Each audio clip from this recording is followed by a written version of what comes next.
social workers in here hate attorneys? None of us, okay? So we hate bad attorneys is what we hate. Okay, well, I get the honor of introducing Sandy Sullivan, and she's going to speak to us today about fraud triggers. And Sandy has worked for Frost National Bank for 42 years. I think this is a misprint. It must be 24 years. We had a pre-K program. she said they had a pre-K program. For the last 23 years, she has been statewide liaison in all external fraud matters that include forgeries, counterfeit checks, customer employment embezzlement, identity theft, debit card fraud, and elder fraud. Her responsibilities include being the liaison to law enforcement, education of Frost Bank staff, and the community at large, which she's going to do today, on fraud issues. She currently chairs the San Antonio Clearinghouse Association's Loss Avoidance Committee. She is a CFE, a Certified Fraud Examiner. Who even knew that existed, but cool. A graduate of the first San Antonio FBI Citizens Academy, a graduate of the San Antonio's U.S. Marshal Services Citizens Academy in 2012, and a founding member of the Bexar County Elder Fraud Task Force, and a board of directors for the 100 Club of San Antonio. She's also on the board of directors for San Antonio Crime Stoppers, so who better to talk to us, my goodness, about fraud. So please help me in welcoming Sandy Sullivan. Thanks. Good afternoon. Can everybody hear me? Is that a yes? Sorry, I'm your last speaker. I hope I can keep you all awake. And Kelly is a very hard person to go after, and so I'm not sure that I have all the funny little glibs and stuff that she does, but I'll try to keep you informed. Thank you all so much for inviting me to come out and speak to you guys. Elder fraud, trying to raise the awareness about it and trying to prohibit people from committing the fraud is my absolute passion. I don't know if any of y'all have ever heard Joanne Woodruff from the DA's office speak. Joanne is uber passionate, and if you get us both on the same, as presenters at the same time, you're in big trouble because we try to out-talk each other on various situations. But I've come today to talk to you about financial institutions and how financial institutions have slowly started growing and educating themselves about elder fraud. And so probably about 10, 12 years ago, I started going out to our management talking about elder fraud and realizing that we needed to raise the awareness. And so we were actually approached many eons ago by the Texas AG's office that they had a video out there that talks about various elder fraud situations, scams that are going on out there, and wanted to know if we would be a beta test site to show this information to our employees, those people at the front line, our tellers, our personal bankers, as well as our customer service people, to educate them about elder fraud. And so we started doing that many, many years ago to make sure that we teach everybody within our organization. But one of the things that I found out, because I chair the San Antonio SWACHA Association, which is Southwest Automated Clearinghouse Association, and what that means is we bring together law enforcement and financial institutions to talk to each other. And so what we do is we talk about fraud situations, how we can help one another, we talk about fraud cases, what have you. And so I would always stand up in front of the group and I talk about elder situations, things going on within my organization, and how I would handle those situations. And I found out that there was such a difference in between all of us, how we handle things and what our management would allow us to do and not do, what our legal counsel would allow us to do and not do. And so realized that we needed to come together and create some type of organization that would allow us to talk about elder fraud and go out and raise the awareness about elder fraud, not only within financial institutions, but in other organizations. So along with several other people, we founded something called the Bexar County Elder Fraud Task Force. And we started that back in about 1995. We kind of petered out. We're all so super busy dealing with our fraud cases, what have you. And so we finally came back together again in the early to mid 2000 period, and we started the group up again. And so we have Joanne Woodruff with the Elder Fraud Prosecutor's Office. We have Adult Protective Services. We have SAPD, FBI, San Antonio, or the Bexar County Sheriff's Office, financial institutions, what have you. And so we decided our mission was going to be to go out and educate first responders. And what we deem first responders are people at financial institutions, because we have eyes on our customers. We hear things, we see things, you kind of guess at things that might be going on because you hear whispers when the customer comes in with somebody else. Our customer service people hear things on the phone, background, people yelling at our customer in the background, telling them what to do. We also needed to go out and educate law enforcement about elder fraud and raising their awareness about it. I don't know if you're aware of it, but many moons ago, before we had an elder fraud prosecutor, kind of the way things were handled was that the elder fraud issues, financial exploitation, was kind of deemed a civil issue and pushed over to the side, and law enforcement really didn't take on those issues. So we knew we had to educate them about elder financial abuse so that they could understand that when somebody called them and told them that they thought somebody was being exploited, that they would take those cases and go with it. The other people we wanted to educate were firefighters, EMS, U.S. Postal. And so we've had several conferences, unfortunately, because the group is so busy doing their job on a daily basis. Sometimes it's hard for us to get those conferences back together again. But we want to start back doing that once again and doing a conference very similar to this, getting people in to come talk to us all how we could do a better job in going out and educating those individuals. So I wanted you to understand from a financial institution's point of view, things that we see on our side, things that would cause us to trigger an investigation or feel that something was going on with our customer. So, I'll give you for instances. We had a little customer that came into our downtown location, who we call our bag lady. She literally comes in when she gets off the bus. She has like 5 plastic bags lined up both arms. And she walks into the bank, and each month she comes in and withdraws about $700, which is what she normally takes out each month. She takes that money and she pays her bills with it. Well, one month she came in and she went to a personal banker and asked the banker to give her a current statement. And so on her statement, it showed that she had about $30,000+ in her checking account. So she walks up to the tellers and does a withdrawal slip, and she wants to withdraw $30,000 in cash. And she wants it in 6 different envelopes. Well, the antenna went up, the red flag was waving, the cannons went off. So the teller's trying to talk to her and saying, we really don't want to give you that kind of money. What are you going to use it for? She told the teller it was none of her business and she was going to take the money. And so the teller got her supervisor involved. Customer told the supervisor the same thing. They called the location manager. They told her the same thing, that they weren't going to give her the money or didn't want to give her the money. And so they called me. And so I come downstairs and I had somebody pull statements for her last 6 months so that I could show her for the last 6 months, all she's ever taken out was the $700. She needed to tell us what the $30,000 was for. And so when I walked up to her and I showed her the information, I told her, I said, you're not walking out of here with $30,000 in cash. It is not happening. And I said, I'm not even going to give you a cashier's check for it because you can't explain to me what you want it for. And she told me, she goes, well, that's illegal. That's against the law. You cannot hold my money. She goes, I'm going to call the police. And I'm like, don't worry about it. I said, let me call for you. So I pick up my cell phone. I dialed the non-emergency number. I called dispatch, and I said, could you dispatch an officer over to the bank, which they did. So I see him out of the corner of my eye in the lobby. I walk over to him. I explain the situation. He gets over to our customer and said, Miss So-and-so, Miss Sullivan's not letting you have your money. You might as well just take the $700 that you initially came in for and leave with it because she's not letting you walk out with the $30,000. So the customer looked at him. She's like, oh, okay, I'll take the 7. You're like, what?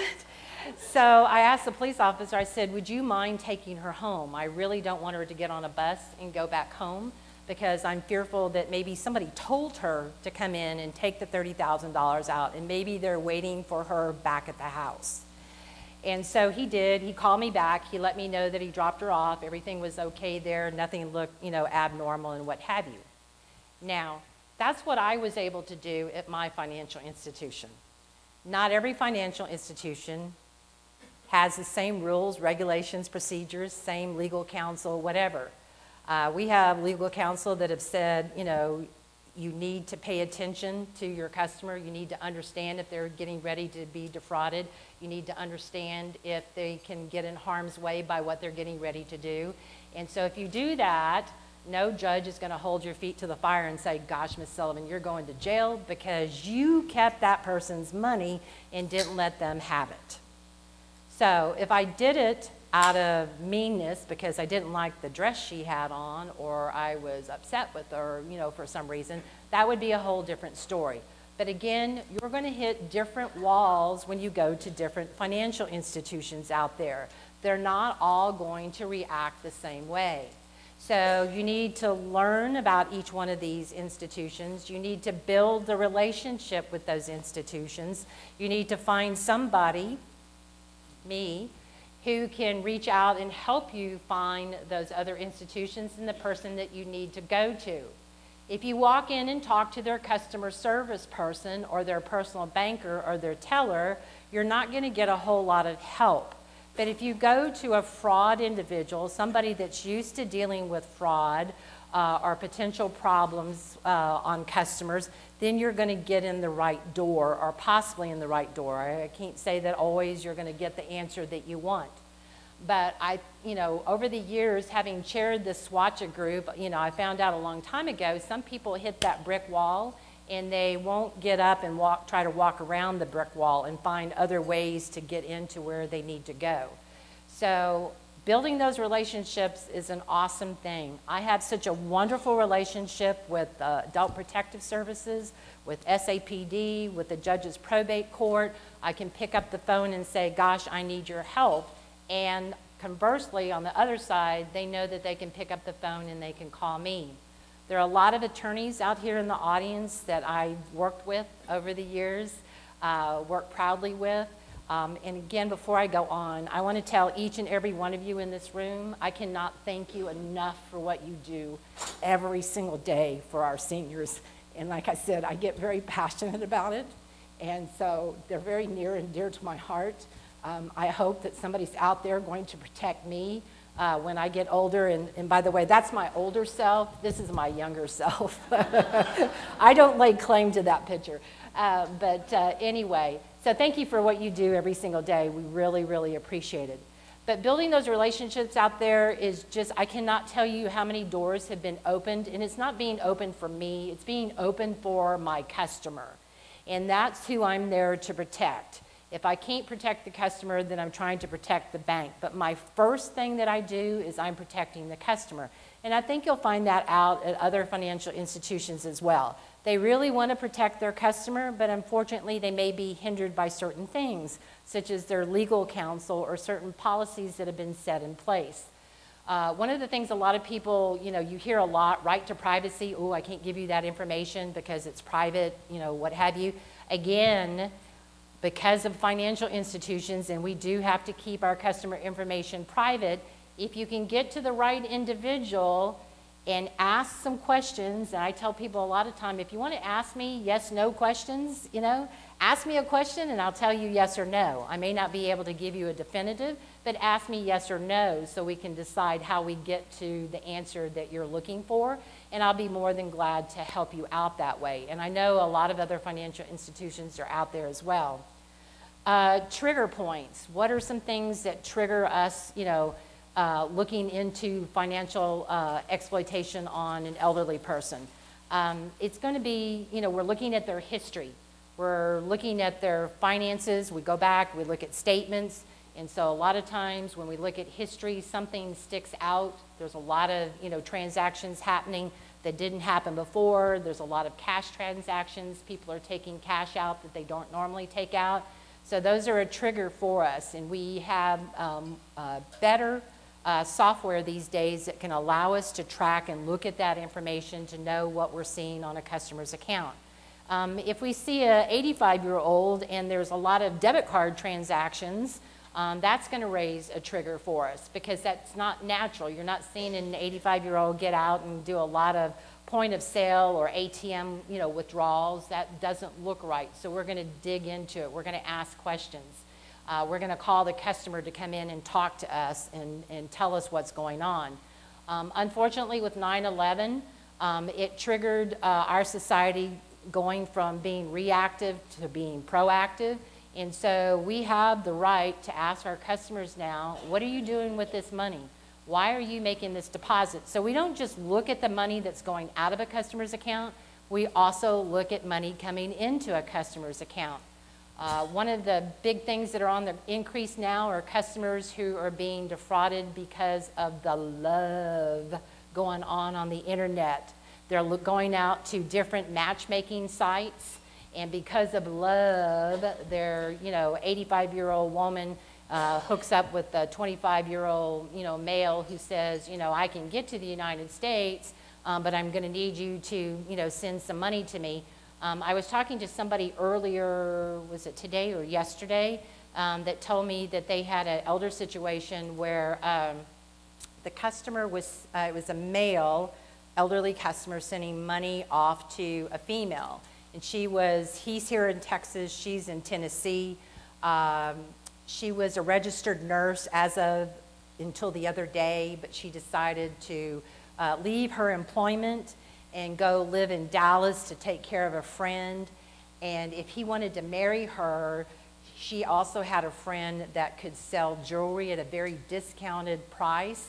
And so if he could send her $41,000, she could get a really great engagement ring that was worth twice that amount for only $41,000. So they were trying to talk him out of sending the money, sending anything off. Of course, he came in and he wanted cash so that he could go send it off. He didn't get the cash, but there's no telling if he just didn't send a check to this individual. And so, unfortunately, sometimes we can try to stop our customers. A lot of times it doesn't work because our customers will lie to us. We have there's a gentleman by the name of Emil Fisher that is now deceased. He worked at San Antonio Police Department back in the 90s. And Emil and I don't even remember how we first met with each other, but he was the only SAPD officer back then that was really working elder fraud cases from the beginning to the end. And so Emil and I had met up, and so we actually did some fraud presentations together out in the community, what have you. And then he approached me one day, and he had an idea for financial institutions, and he wanted to know if we would test it out at Frost Bank, which we ended up doing. And we called it the swindle sheet. We now call it something else. I think it's a customer awareness sheet. I still like the swindle sheet better, but wasn't my call. But the swindle sheet was a questionnaire. And so if a customer came in to withdraw a large sum of money, and there was somebody with them or not somebody with them, it just depended. But if somebody was with them, we would step the customer away from that individual to take away any kind of pressure on our customer. And then we would go through a series of questions. Have you been approached in the last couple of hours and told that you're coming into a large sum of money? Do you know the individual that you're with? What are you going to do with this money when you take it out? And so it's like 15 questions. We had it both in English and Spanish. And so we instigated that so that if they came into the teller line or our personal banking area and they wanted to withdraw a large sum of money, then we're going to start asking them questions. We now do this for anybody. It doesn't matter how old you are, but if it's a sum of money that is not normal for you to take out of our financial institution, we're going to start asking you these questions. We've been doing this for about 22 years now. Every one that we have filled out, every single one that we have filled out, and we make the customer sign it, and we make the person asking them the questions sign it, and we make the location manager sign that form too. On every single one, the customer has lied to us. Every single one. So we ask them questions, and they give us a lie back. So we had a little elderly lady that came in. This is back in about 1993, 94. She came in with a gentleman. Oh, this is my nephew, you know, he needs some money. I'm going to give him some money. Don't worry about this, you know. He's my nephew and it's my sister's, you know, son, what have you. And so we actually asked the young guy to step over to the left away from our customer. We did that on purpose because if we stepped him over to the left, he was directly in front of the camera. And so then we told him, well, you know, we're going to need you to sign this piece of paper that says that you are her, you know, nephew, and that you're here on good reasons, you know, for her. So he signed the piece of paper. What we were looking for was fingerprints, signature, that we could possibly ID him later if this turned out to be something. And so we asked our customer every question. No, she wasn't approached that she was going to come into any money, whatever. So she walks outside. She hands the young man about $7,000, doesn't know his name, doesn't know where he lives, didn't walk up to her, you know, or didn't drive up to her in an automobile, so there's no automobile involved. He just walks out and he's gone. So we called SAPD, asked them to come over and look at the film, and they're like, you know, unfortunately, you know, you can see a person on a piece of film, but if you don't have a name or anything associated with it, and his fingerprints didn't come back to anything. So this little lady was out about $7,000. So a couple of months later, her daughter comes into the bank. Her daughter was from New York, and she comes into the bank, and she was looking for the person that had talked to her mother about the situation, and she walks up to me, and she starts screaming at me in the lobby. How dare you? How dare you let my mother take this money out of her account? And I said, did your mom tell you that we ask her all these questions, and on every single question she lied? No, she didn't tell me that, and so she's still yelling at me. And she goes, my mother won't tell me anything. She just, you know, clams up and won't talk to me. And I said, well, if you talk to your mother like you're talking to me, I wouldn't talk to you either. And I said, you're welcome to go talk to police officer so-and-so that worked on the case, that looked at the film. This guy is apparently a gypsy, comes into town, goes out of town, and there's no way for them to locate them. I said, we tried to stop your mother. She goes, well, you spoke to her in English. She only speaks Spanish. Guess what? I said, we spoke to her in Spanish as well. I said, because I had somebody from our international department walk over and ask her the questions because we felt enough that something might be going on. And back then, we were fairly new to the process of understanding, could I deny this individual her money going out of the, you know, and she leaving without her money? So, you know, she was out that money. Nowadays, I've grown up, I've, you know, educated myself more. I understand what I can and cannot do. Unfortunately, again, I'm one bank. You're going to run into different circumstances at different banks. Other things that trigger things, we have, you know, a little elderly person coming, calling into our customer service, wants to check their account balance. Customer service rep hears somebody yelling at them in the background saying, I told you to tell them to move the money from that account to this other account, you do it now. Well, there's another red flag and the cannon's going off and a call is going to be made. Somebody's going to call us and tell us, you know, what's going on, what their fear level is, give us a description of what was said to that individual. Somebody comes through drive-through at our, one of our locations, and they're withdrawing money out of their checking account, and they're coming in with their grandson. Well, we had a little customer that we didn't know at the time had like 30-second memory loss. So you could talk to her, and 30 seconds later, she didn't know really who you were. And so her grandson knew that. Her grandson was a drug addict, as well as his mother, which was our customer's daughter. And they were both siphoning off all of her money, as well as her husband, who was bedridden at home. But she didn't know what was going on. And so the reason why we finally figured something out was the tellers called me and said, every time he comes through the drive-through now and cashes the check with his grandmother, he sticks his tongue out at us. I'm like, okay. So I started looking into the statements and saw all these transactions going on. I called the customer. I realized she doesn't have capacity. I do some background check on this young guy and find out that he has all these, you know, charges out there convictions of different things that he's committed before, as well as his mother. And I found out there were warrants for his arrest. So I also called and spoke to our customer's sister, who was elderly, that was taking care of an elderly brother. And she goes, I really can't get involved in on this because they've already told us if we get involved, they'll burn our house down. So I'm like, wow. So I called SAPD. I also got Adult Protective Services involved at the time to get them to go out. I got SAPD involved, and I called and I said, I know this young guy comes into our location all the time through the drive-thru. If I call y'all and let y'all know that he's there, and I said, if we can kind of, play a game and pretend that something's wrong with the system and kind of keep him there long enough in the drive-thru, would your officer be able to come pick him up? And he's like, sure. And I'm like, okay, I'm giving you a call the next time. So the kid comes through the drive-thru with his grandmother. We ask her if she wanted to do the transaction, and she's like, yeah, I want to do the transaction. And so they're like, oh, our system is down. If you'll wait just a minute, we'll get it back up again. Well, at that time, SAPD shows up, picks the kid up, and they took another officer took our customer home. And the SAPD officer that had the young guy in the car with the warrants out for his arrest called me and said, Ms. Sullivan, I have so-and-so in my car. What do you want me to do with him? And I'm like, okay. I said, do you have a potato peeler in your car? He's like, no, why would I? And I said, well, if you can skin the little son of a bitch, and skin his hide, I said, I want to tack it to the front door of his house.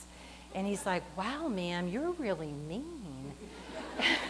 And I'm like, let me tell you what he did. And he's like, I think I can stop at the ice house on the way back to the police station.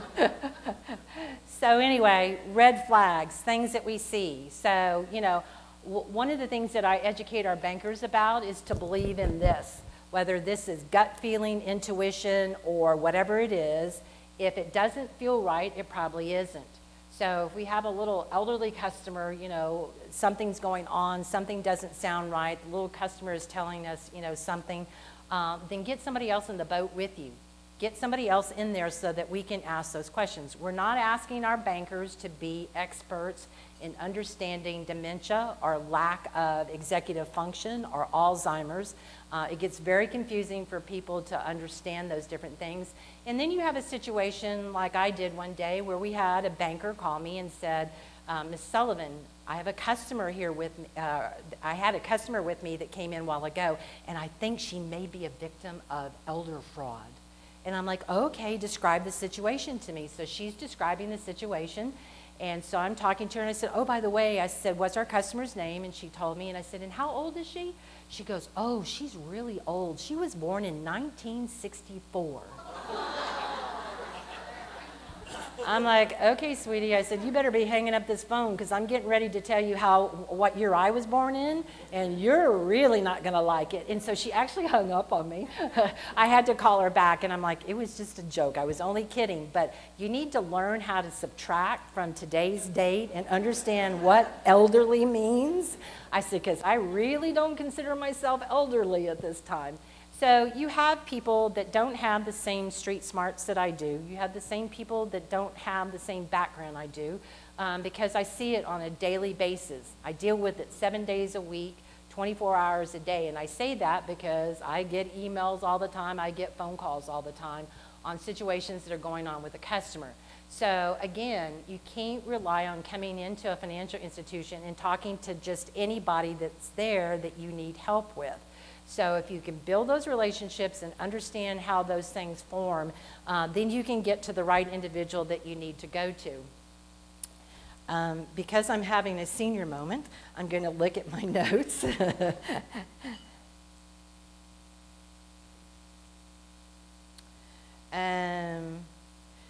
One of the things I do is not only going out and educating you guys, which y'all already understand about senior issues and what have you, is to go out and educate our seniors as well as educating family members.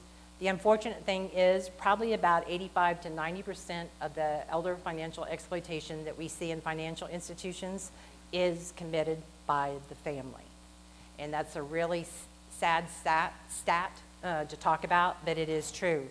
We see, care provider, outside care provider, issues, what have you, but for the most part, it's going to be family members. We had 2 sons of a customer of ours. The 2 sons were like 41 and 43 years old.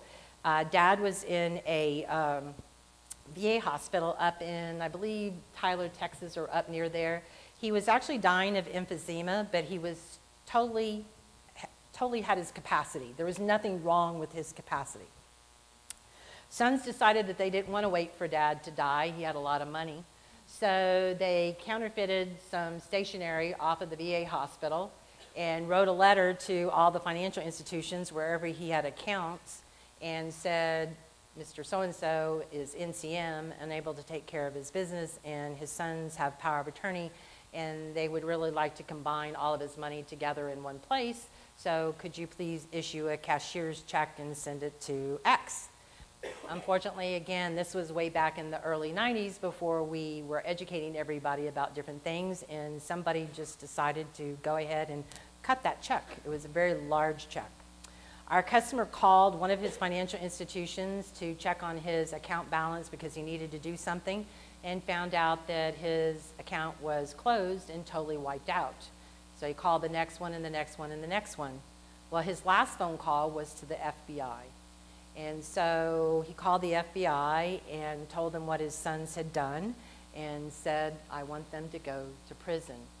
And so Dad called the sons into the VA hospital room and had the FBI waiting in the room for them and said, since you couldn't wait for me to die, I can't wait for you to go to prison. So to me, that's a good outcome. I really like to see stuff like that happen because I can't imagine while somebody's on their deathbed to do that to them. And what an awful thing to go to your grave with, to know that your 2 sons are felons and they weren't willing to wait for you to die. They were going to end up with the money anyway. They were his sole survivors, and they would have had the money. And so they went off to prison. They did federal time, I think about around 31 to 32 months in prison. I didn't think that was long enough, but nobody asked me. Anyway, so we find out a lot of different ways. Sometimes our customer, one of my most unusual stories that I talk about that helped me help others at the bank raise their awareness and understand about fraud. Everybody thinks fraud happens to people that are uneducated or, low socioeconomic background, and that's not true. We have so many customers that are well educated, good socioeconomic background. We even have law enforcement officers that are victims of fraud, what have you. So it really doesn't matter. So we had a customer who was a nun. She is a retired nun. She had a PhD in linguistics. Really cool little lady. I really liked talking to her. And she had come into some money. Her nephew was agitated with her because he really couldn't get through to her. Her executive function was slowly decreasing rapidly, and he couldn't talk to her. So his mother had just died. Our nun's actual biological sister had died. And so he decided to turn over all of her money to her. Even though he knew that there was something wrong, he wrote her a check and gave it to her. And she stuck it in her account, which was actually an account for the sisters, which she belonged to a group out of, I think it's Indiana, if I remember correctly, up there. And they were also signers on the account. And so our little nun had received multiple phone calls and been told that she had won 5 different lotteries. And so she was super excited because this was a way for her to give back to her church, to her faith, to make things better for other people. And so she really wanted those lottery winnings to be able to give back to the church. So needless to say, she's sending off lots of money to Jamaica, to some individuals down there. And fortunately for us, she kept great notes on every phone call that she made. And so there had been a huge lottery fraud out of Jamaica, and the Homeland Security people had taken down quite a few of the individuals in this ring. And so thinking that it might still be part of that ring, I called them in and asked them to sit in and listen to my conversation with her. And so we're asking her, you know, do you have numbers of these individuals? Who are they? What are these numbers? What have you? And she gets to a page and she flips by it real quick. And so I just let her do it, and I waited for a minute. And so she goes to the next page, and I'm like, sister, can we go back to that previous page? I said, you flipped by it so fast. I said, was there a name and number on there? And she goes, yes, there was. She goes, but I can't tell you. I'm like, why can't you tell me? It's an FBI agent, and he has to remain anonymous. I can't tell you his information because he's trying to help me get my winnings. And I'm like, oh. I said, well, these guys are law enforcement officers too, so it's okay. They'll call him and talk directly to him. Well, long story short, we kind of flipped forward, and I called the other two nuns. I call the one main one, I call her the head poobah nun, for lack of better Catholic terminology. I'm Methodist. But she's up in Indiana. She's an attorney. I call her and I tell her what the situation is with, you know, this little nun. And knowing that the account really belongs to the Catholic Church, what they do is they deposit money in there for her to live on. And then if she goes on any sabbaticals or whatever, they help, you know, pay for that. So they came down and they told me that they were going to go talk to her, and then they were going to bring her into the bank. So they bring her into the bank and they sit down and they're like, she is very embarrassed and she is never going to do this again.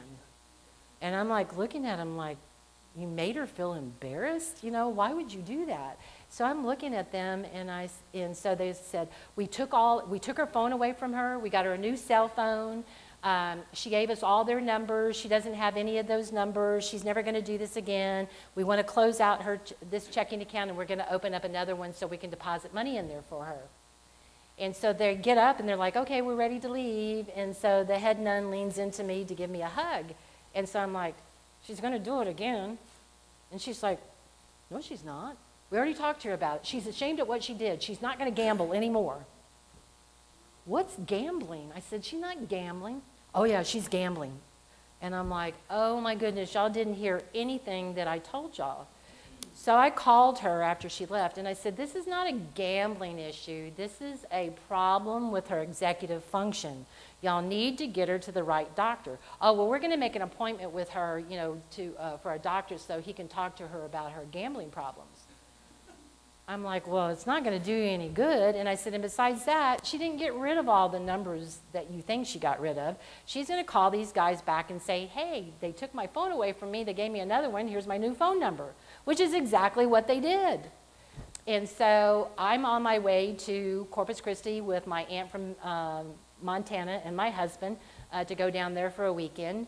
And I had just left the bank and found out that she had wiped out her entire account. All the money was gone. So I called the head nun again, and I had her cell phone, and so I called her, and she was driving from Notre Dame University back to the nunnery. Thank you. Back to the nunnery.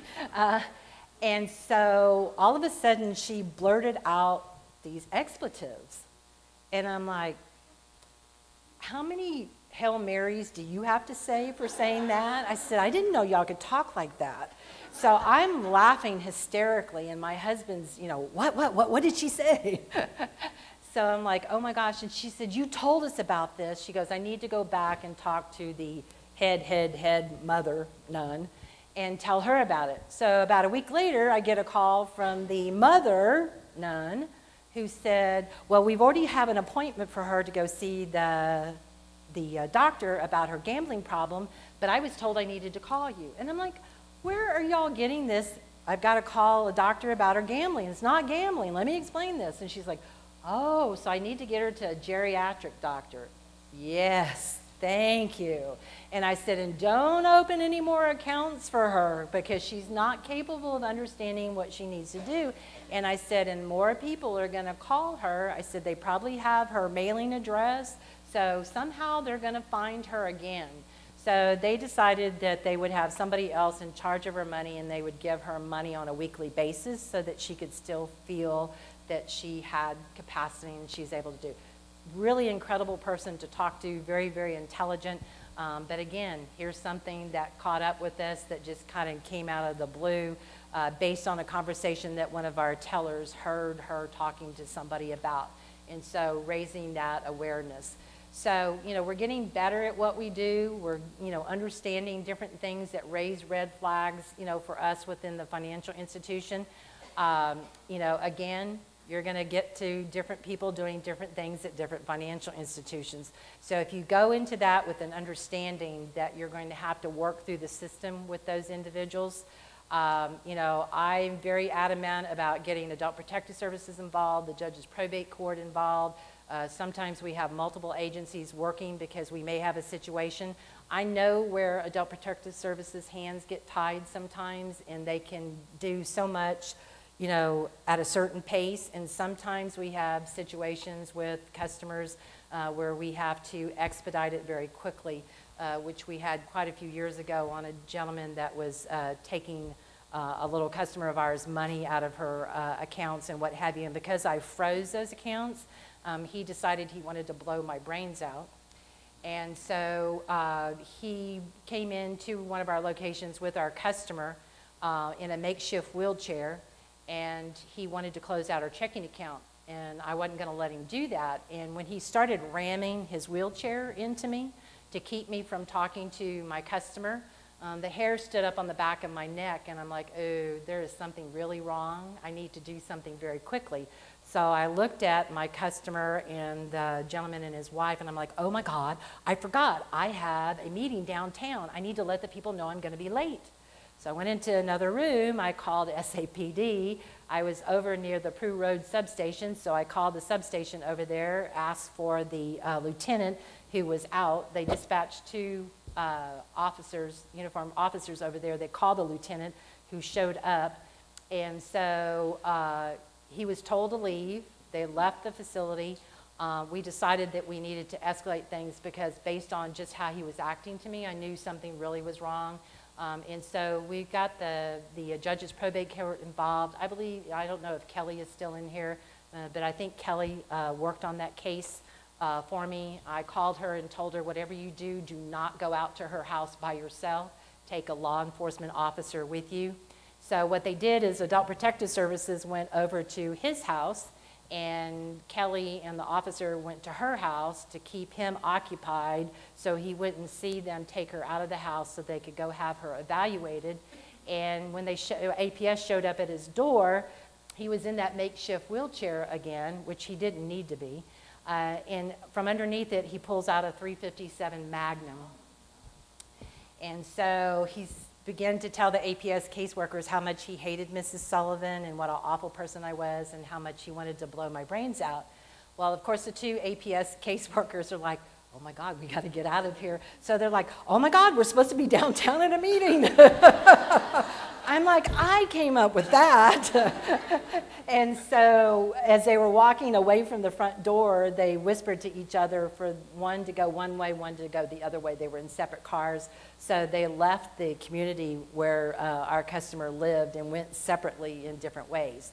So there's a lot of different things out there, and a lot of people don't understand what financial institutions go through. People don't realize some of the things that, you know, in my lifetime as a banker, I never would have thought that I'd have to talk an elderly person out of committing suicide who had a gun in his mouth.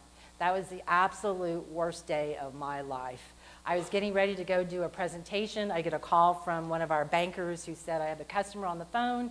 He has a gun in his mouth. He's going to kill himself. He just found out that he's a victim of a fraud. We just charged the check back to his account as a counterfeit, and all of his bills came in today, and he has no money. So I spent about 30 minutes on the phone talking to this guy. We had dispatched police over to his house. I spent about 30 minutes on the phone, and every time I would talk to him, I'd say, Mr. So-and-so, please don't do this. And he would slam the phone up, and I'd call him back, and I'm shaking all over because I just knew at some point I was going to hear something that I never wanted to hear in my life. And so finally, I got his attention by saying, you know, if you do this, every night I will cry myself to sleep. And every morning when I wake up, I will be crying all day long because I couldn't do anything to stop you. I've already told you that I will take out a loan, a personal loan, which my husband's not going to understand, but I'm going to take out a personal loan and I'm paying for all your bills. And so he hung up on me. He goes, I can't believe that you really feel this way. He goes, that means a lot to me. And he goes, oh, the police are here. And he hangs up on me. I called him back, and at that point, I started yelling at him and telling him, don't you hang this phone up again. You hand the phone to the police officer. And so the police officer got on the phone, and I told him, I said, whatever you do not leave him there by himself. I want to know if you're going to, leave him there. And he's like, oh, I have no intention of that. We're going to take him off for 72-hour, evaluation and what have you and stuff. So it turned out well. So when you think of financial institutions out there, think of some of the stories that I told you and realize there are a lot of unusual things that go on with us. When I talk to people at the bank, I want them to understand all the different hindrances that you guys have, how overloaded you are with all the stuff that you do. I want them to know about that so that when you call and you're anxious and you need to get something accomplished quickly, that they understand from your viewpoint what you're going through. And so I wanted y'all to kind of think about those things from our viewpoint and some of the things that we see. Does anybody have any questions or concerns or had a situation and wants to talk through it, or is just everybody just anxious to get to that car? No, we have door prizes. Door prizes? You didn't tell me that. Now I've got their interest. Anybody? I just want to make a statement. The only statement I want to say is every time I hear you speak, Sandy, there's something a little different. But the thing that's always the same is your passion, and I just thank you for being there.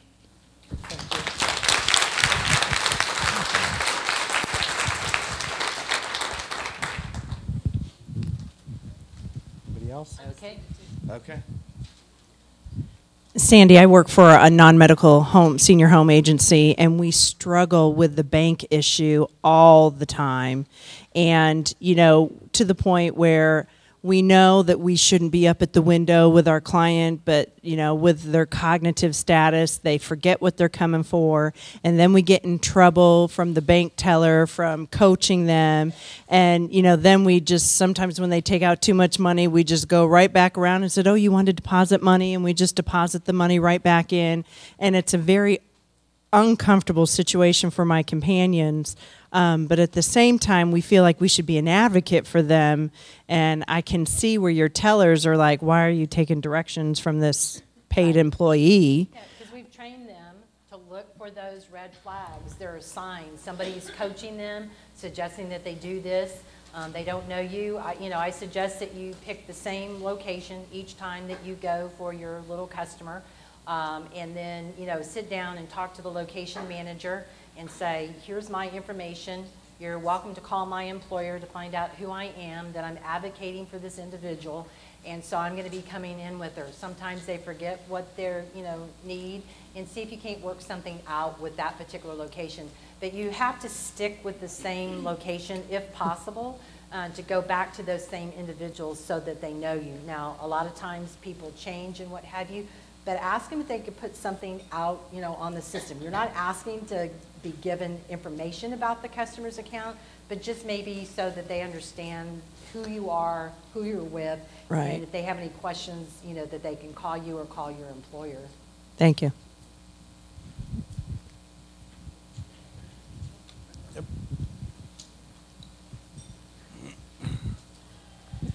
Earlier, we heard about powers of attorney and how helpful they can be in avoiding guardianships and other things, but sometimes powers of attorney can be abused also. I'm just curious, how do you view those there at the bank if someone comes wanting to use a financial power of attorney to take out funds or to access an account? How do you? Again, each financial institution is going to take a different stance on it. At Frost, we look at the power of attorney. We're looking to see whether or not, it was filled out properly, it has the right information, there's a lot of scratch-throughs. Does our customer have capacity? Did somebody come in without the customer and say, oh, you can't call them because they're at home sick and we need to get added to the account? We have this philosophy is that we do not have to accept a power of attorney.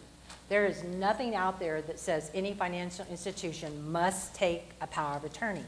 Now, I did a presentation with a couple of financial institutions up in Dallas in front of their Dallas elder fraud prosecutor. And so the two gentlemen that were standing up from banks I won't mention, were asked that question. If somebody comes in with the power of attorney, and it's an elderly customer and you feel that this customer lacks capacity, what are you going to do? And both of them are like, oh, well, we're going to accept it. If our legal says that it's a valid power of attorney, we're going to accept it. And I'm up there doing this, just lightly shaking my head. And I didn't respond. I let them talk. And then they asked them another question. What are you going to do if you have an elderly person, they're coming in to withdraw $30,000 out, and you know that they're going to go send it off to somebody because they think they won the lottery? What are you going to do? These two men, well, everybody, you need to understand, at the end of the day, it's their money, and if that's what they want to do, we're going to let them do that. And so I'm like, shaking my head, lightly no. And they get to the third question, and so I finally spoke up at that point, and I, said, at our financial institution, if we feel that you do not have capacity, I'm by no means an expert. I read all the articles I can and what have you. I understand about executive function and Alzheimer's and dementia and whatever, but if you ask me to sit down and draw you a diagram of the three and how they're different, I couldn't do that.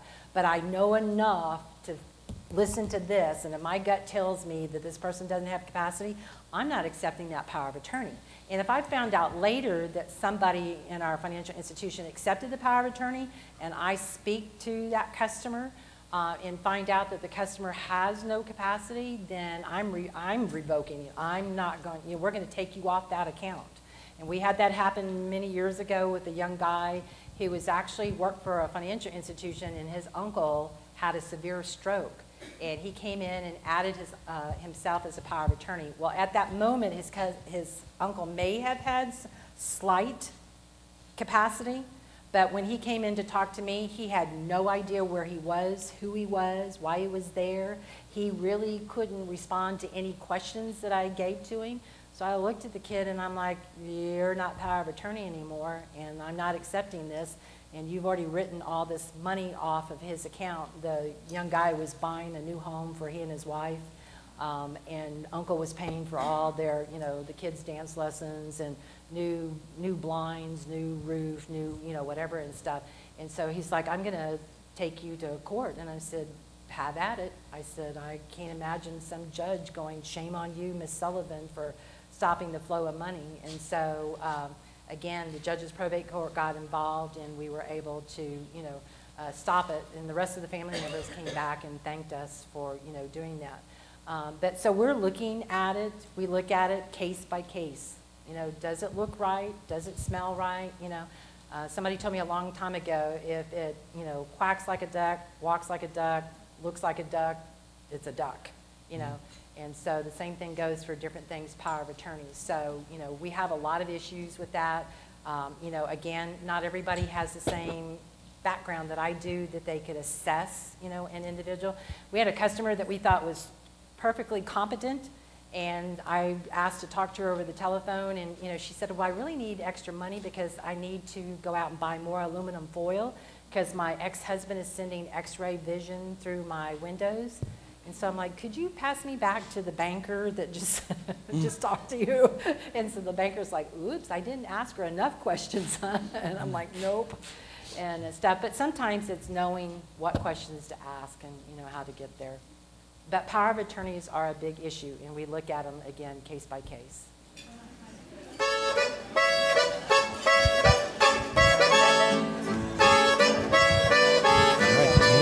All right, thank you.